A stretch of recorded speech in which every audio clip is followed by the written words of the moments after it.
Hello प्यारे बच्चों, कक्षा 3 कोमपल हिंदी। आज हम पढ़ेंगे जंगल में सभा। जंगल में उस दिन बहुत चहल पहल थी। जंगल के सभी जानवरों की सभा रखी गई थी।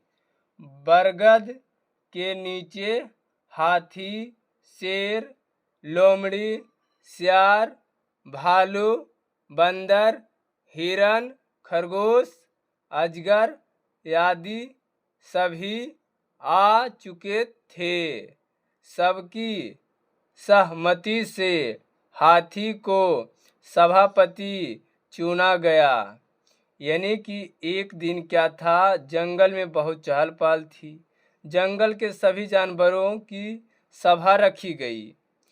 बरगद पेड़ के नीचे हाथी, शेर, लोमड़ी, सियार, भालू, बंदर, हिरन, खरगोश, अजगर सभी क्या आया? सभा में आया और सभी की सहमति से हाथी को सभापति चुना गया। सभापति का अर्थ हुआ यहाँ प्यारे बच्चों अध्यक्ष चुना गया। सभा शुरू हुई। क्या हुआ? सभा शुरू हुई। सबने अपनी अपनी परेशानियां बताई। यानी कि सभी जानवर ने अपना अपना परेशानी बताई और मिलकर उनका हल ढूंढने की कोशिश करने लगा। यानी कि जो जानवर अपनी परेशानियां बताया उसे सब मिलकर हल ढूंढने की कोशिश करने लगा। जिस तरह से ये बरगद का पेड़ है, ये चारों तरफ जानवर है, ये हाथी क्या है? सभापति यानी अध्यक्ष है, जो कि सभी का सुन रहा है। चलिए आगे। वारी खरगोश की थी। सभी जानवर ने कह ली अपनी अपनी बातें। उसके बाद बारी आया खरगोश की। वह बोला, मेरा तो जीना कठिन हो गया है। क्या बोला खरगोश ने? खरगोश ने बोला सभा में, मेरा तो जीना कठिन हो गया है। भालू अपने घर का कचरा मेरे बिल के पास फेंक देता है। यानी कि खरगोश ने क्या शिकायत किया? कहा कि भालू अपने घर का कचरा मेरे बिल के पास फेंक देता है। जहाँ तहाँ तो सभी थूकते रहते हैं।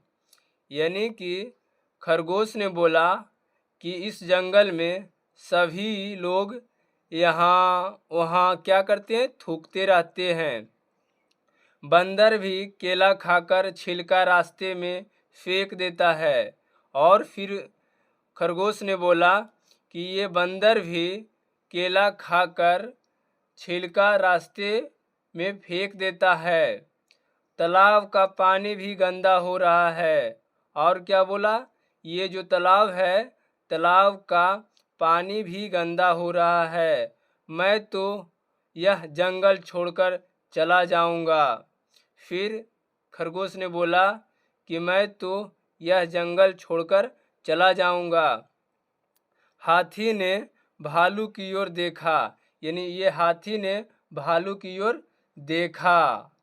डर कर भालू बोला, यानी कि भालू डर कर बोला, सभी जानवर ऐसा ही करते हैं। यानी भालू बोला कि सभी लोग ऐसा ही करते हैं, तो मैंने क्या गलती की? हाथी बोला, हाँ, गलती तो हम सभी ने की है। फिर हाथी ने बोला कि गलती तो हमने सभी ने की है। तभी अचानक आंधी चलने लगी और बारिश शुरू हो गई। सभा अगले दिन तक के लिए रोक दी गई। यानी क्या हुआ? अचानक बारिश आ गई, जिसके कारण क्या हुआ? सभा को अगले दिन के लिए रोक दिया गया। चलिए आगे। अगले दिन की सभा में जानवरों के बीच क्या चर्चा हुई होगी, अपने दोस्तों के साथ चर्चा करें। यानी कि जब ये पाठ आप पढ़े प्यारे बच्चों, तो आप जब स्कूल जाइएगा कक्षा में अपने दोस्तों के साथ चर्चा करिएगा कि जंगल में एक सभा लगा था। सभी जानवरों ने मिलजुल कर अपनी अपनी परेशानियां बताया। सभी जानवर ने यह निश्चय किया होगा कि अब हम सभी लोग जंगल को साफ सुथरा रखेंगे। हम अपने में किसी को भी मुसीबत यानी कि मुसीबत नहीं देंगे। सभी लोग मिलजुल कर जंगल को साफ सफाई पे ध्यान रखेंगे। शिक्षक संकेत। छात्रों को चर्चा के लिए प्रेरित करें। यानी बच्चों को टीचर क्या करेंगे, बच्चों को आप लोग को प्रेरित करेंगे कि जिससे उनमें भाषाई सृजनशीलता के साथ साथ पाठ के उद्देश्य को समझाने की क्षमता का विकास हो। यानी कि छात्रों को इस पाठ से क्या क्या सीख मिले, इसे समझाने की क्षमता और विकास हो। ये क्या है, शब्दार्थ। शब्दार्थ भी हमें जानना बहुत ज़रूरी होता है प्यारे बच्चों। चलिए, ये क्या है, सहमति। सहमति का मतलब हुआ मनाना। परेशानी तो मुसीबत। कचरा घर का विकार, सामान या गंदगी। सभापति अध्यक्ष। चर्चा बातचीत करना, आपस में बातें करना। उसके बाद क्या है, अभ्यास। अभ्यास का मतलब हुआ लगातार यानी बार बार। प्रश्न पहला पूछता है क्या, अपने बारे में बताइए। ये जो प्रश्न पूछ रहा है हमसे प्यारे बच्चों का खा, ये सबका प्रश्न उत्तर अलग अलग होगा। यानी आप अपने बारे में कुछ अलग बातें को रखेंगे, कोई बच्चे दूसरा कोई अलग बातें रखेंगे। चलिए, काम में क्या लिखा हुआ है, आप अपनी साफ सफाई के लिए किन किन बातों पर ध्यान देते हैं। तो चलिए हम अपने कॉपी में लिखे हैं। चलिए, हमने लिखा है, हम अपनी साफ सफाई के लिए शौचालय जाते हैं, दांत साफ करते हैं, स्नान करते हैं, अपने कपड़े भी धो लेते हैं, जूते साफ करते हैं। उसके बाद क्या है हमारा, ये दूसरा क्या है, आप अपने घर की साफ सफाई में क्या सहयोग करते हैं। तो हमने ये खा में लिखा है, क्या ये खा है, हम अपने घर की साफ सफाई में सहयोग करने के लिए कूड़ा बाहर करते हैं, गंदगी और गंदी जगहों को पानी से धोकर साफ कर लेते हैं, कचरे जहां तहां नहीं फेंकते हैं। चलिए, इसमें ने हमने सीखा कि हम अपनी साफ सफाई पर किस तरह से ध्यान दें, हम अपने घर के साफ सफाई में क्या सहयोग करें, क्या करनी चाहिए, इससे सीखे। दूसरा प्रश्न क्या पूछता है, पाठ से बताइए। यानी कि ये प्रश्न का उत्तर हमें जो पाठ हमने पढ़ा है जंगल में सभा, उसी को बारे में इसमें क्या देना है, उत्तर। का में पूछता है हमसे कि खरगोश जंगल छोड़कर जाने की बात क्यों कह रहा था। तो हमने इसका उत्तर लिखा है, खरगोश के बिल के पास भालू अपने घर का कचरा डाल देता था, सभी जहां तहां थूकते थे, बंदर केला खाकर वहीं फेंक देता था, पानी भी गंदा हो गया था, इसलिए खरगोश वन छोड़कर जाने की बात करता है। चलिए, खा। ये खा प्रश्न है प्यारे बच्चों, पूछता है कि सभा का सभापति कौन था। तो हमने इसका उत्तर दिया कि जंगल का सभापति हाथी था। गा है, सभा क्यों की गई। तो हमने लिखा, सभा इसलिए की गई थी क्योंकि जंगल बहुत ज़्यादा गंदे हो रहे थे।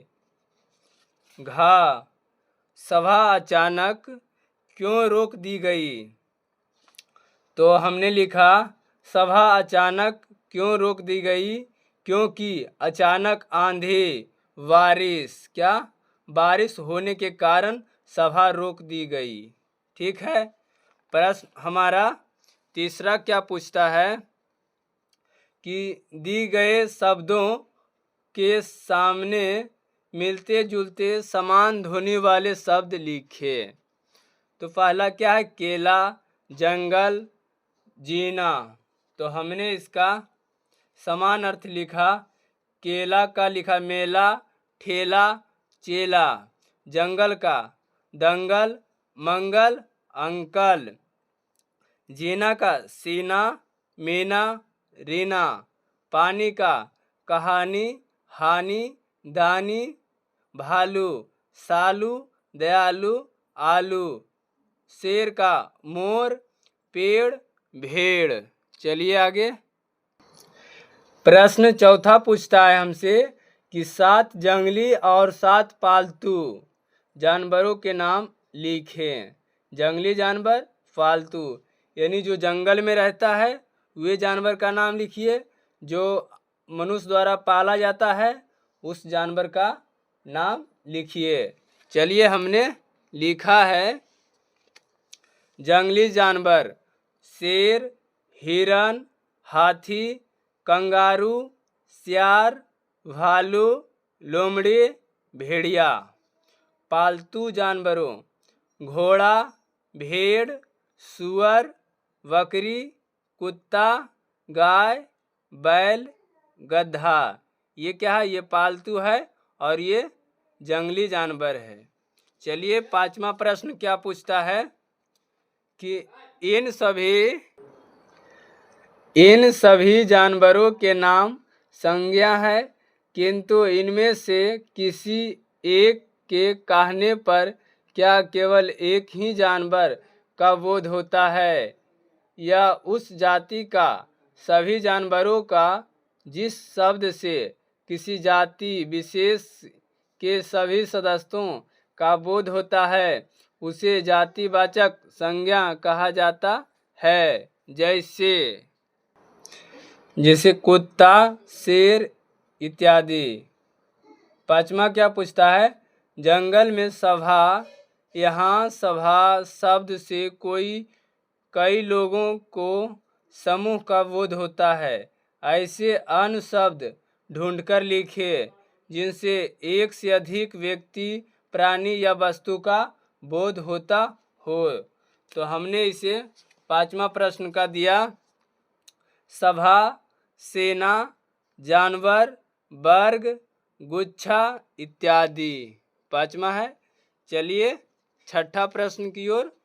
6ठा पूछता है, इन्हें समूहवाचक संज्ञा कहते हैं। ये जो हमने पढ़ा 5वां प्रश्न का, इन्हें समूहवाचक संज्ञा कहा जाता है।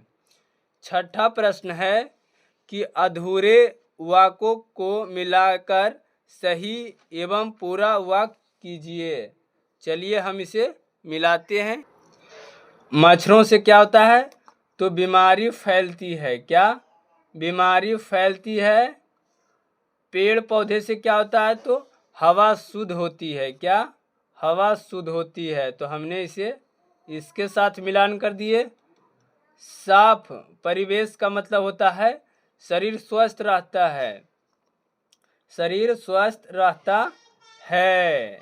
तो हमने खुली नालियों से तो गंदगी फैलती है या दुर्गंध आती है। तो हमने इसे खुली नालियों से गंदगी फैलती है। कूड़ेदान में कचरा नहीं डालने से दुर्गंध आती है। चलिए ये 6ठा प्रश्न को हमने इस तरह से भी किया है कि मच्छरों से बीमारी फैलती है, पेड़ पौधों से हवा शुद्ध होती है, साफ परिवेश से शरीर स्वस्थ रहता है, खुले नालियों से दुर्गंध आती है, कूड़ेदान में कचरा नहीं डालने से गंदगी फैलती है। तो हमने प्रश्न 7वां, साफ सफाई पर 4 पंक्तियों की एक कविता बनाकर या ढूंढकर लिखें। तो हमने 4 पंक्ति लिखा है पहला, साफ सफाई मनुष्य के जीवन में बहुत महत्वपूर्ण है। दूसरा, साफ सफाई उतना ही जरूरी है जितना हवा, पानी और घर है मनुष्य के लिए। तीसरा, मनुष्य को सिर्फ अपने शरीर का ही नहीं, घर और बाहर को भी साफ सफाई पर ध्यान रखना चाहिए। चौथा, साफ सफाई रखकर मनुष्य कई बीमारियों से बच सकता है। आज का हमारा क्लास यहीं तक रहा प्यारे बच्चों। अगला पाठ 7 पढ़ेंगे, फुलवारी। अगर आपको वीडियो अच्छी लगे तो इसे लाइक, शेयर, सब्सक्राइब जरूर करें। इसके लिए आपको बहुत बहुत धन्यवाद।